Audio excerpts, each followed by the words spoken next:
Louisiana Beer Reviews looks at Chandeleur Brewing Company. Since 2013, this is their Freemason Golden Ale. Now, there's an island called Freemason Island, and it's in the Chandeleur Islands. And I like how they say on their website, we called our company Chandeleur because, now this company is in Gulfport, Mississippi, okay? But we called our company Chandeleur Brewing because the two founders of the company, graduates of University of Southern Mississippi, we love to go down to these islands. It's a long line of islands south of Mississippi, and then they end it right there, and they go fishing and everything. I say south of Mississippi what? South of Mississippi what? It should be, comma, in the state of Louisiana. Yeah, the Chandeleur Islands belong to Louisiana, but oh well.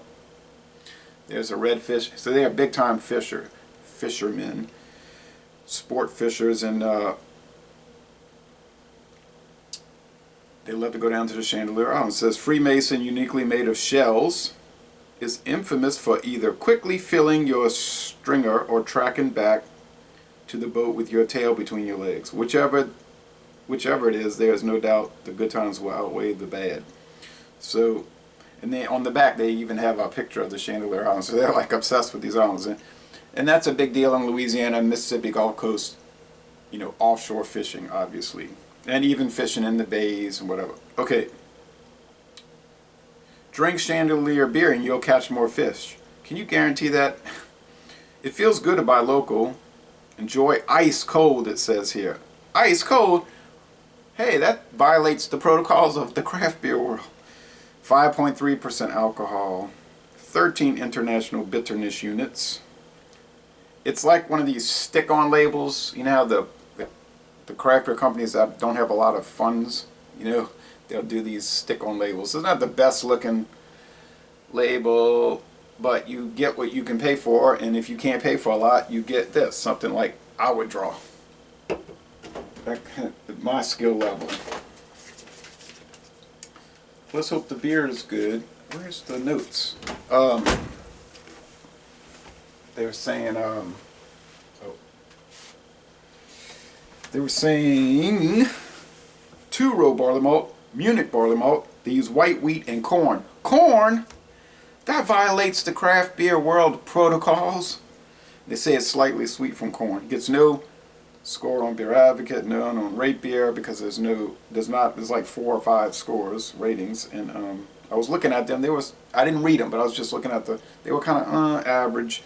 3 point something out of 5 generally. This is the first video review for this beer in the world. So Chandeleur Brewing of Gulfport, Mississippi, in honor of the Chandeleur Islands of Louisiana. Let me emphasize that point.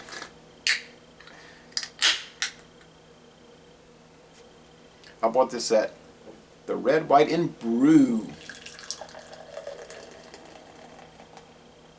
in Hammond, Louisiana, on U.S. Highway 190, which runs from Louisiana to the mountainous desert area of West Texas, past the Waco, west of the Pecos River. This beer, this ale, costed me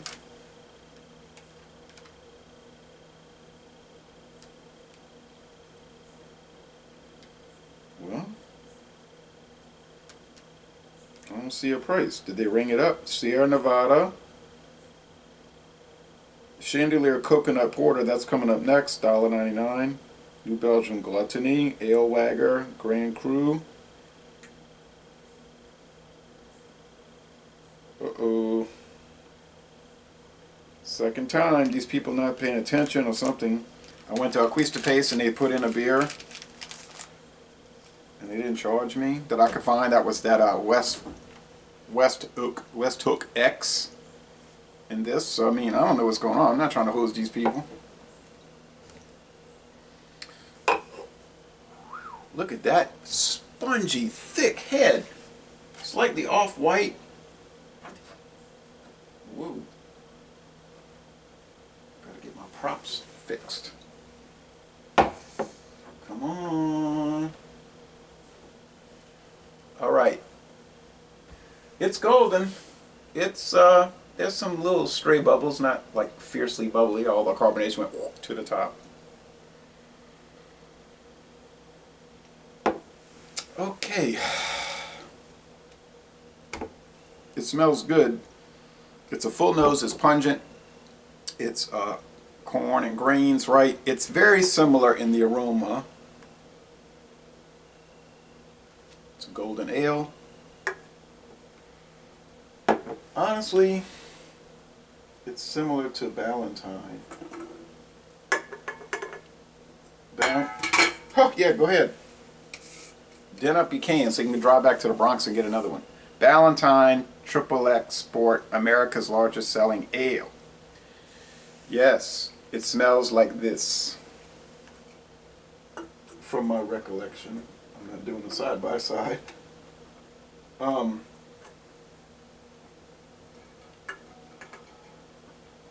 that's a really nice, pleasant, mellow beer. Comes in a green bottle, so you gotta watch that. But you get it in the can, be in good shape.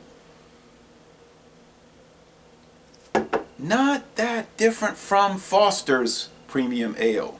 Another pungent, kind of yeasty aroma type thing. Well, let's see if it can stand up to those two.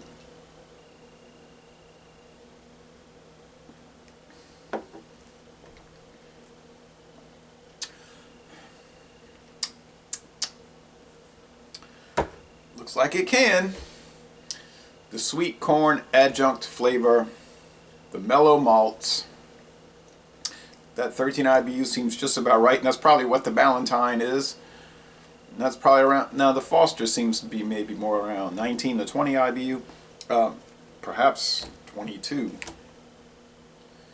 I don't know if they've bumped up the Foster's bitterness lately. It seems to be more of a noticeable grassy and piney. It's not so much piney, like something-y hop note. But it could just be me getting used to it. I don't know. It's about 8:30 a.m. It usually start around 8, but I got distracted with different things. So it's raining, drizzly, dreary rain. I thought I'd be cutting the grass today. I had it all nice and edged from yesterday. That's not looking too promising, I'm afraid. Mouthfeel's medium here. Yeah, on the Cyclops scale, it's probably 3 out of 5 sugar cubes, 1.5 out of 5 hop cones. Medium mouthfeel. It's a crisp, refreshing, easygoing finish. It's one of these kind of ales that are like, it's not a cream ale, because the cream ale had those weird, they're like, I don't know about weird, maybe unique. It's an odd, yeah, I keep saying weird, odd, unusual, strange, irregular. It's like a,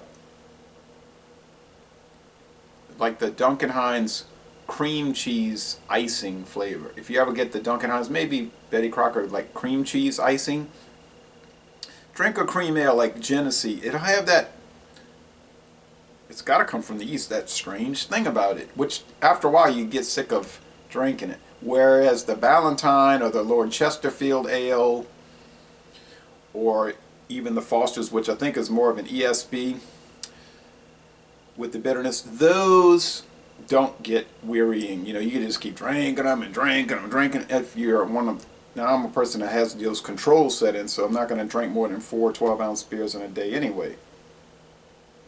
At the most, you know, that's 48 ounces. At the most, I might go to 52 ounces a day, you know, something like that. So, but I mean, there, you don't get turned off by it, and this is one of those too. You could even probably include the Molson Golden, which is a ale slash hybrid, ale slash lager hybrid. Like it's 50% ale, 50% lager. Try to make it kind of an oddity.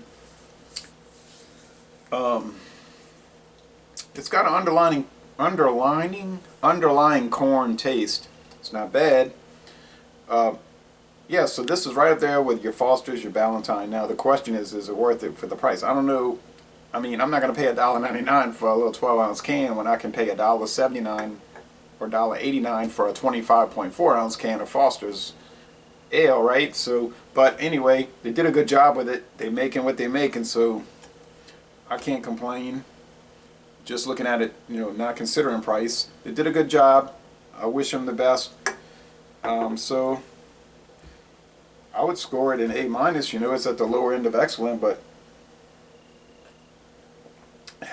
that's probably something to do with the style. Also, the style tends to be a little low profile, but can't complain about an excellent score. So laissez le bon temps roulé, an excellent beer from Mississippi. And I'm going to end this review by saying y'all come on down to southeastern Louisiana.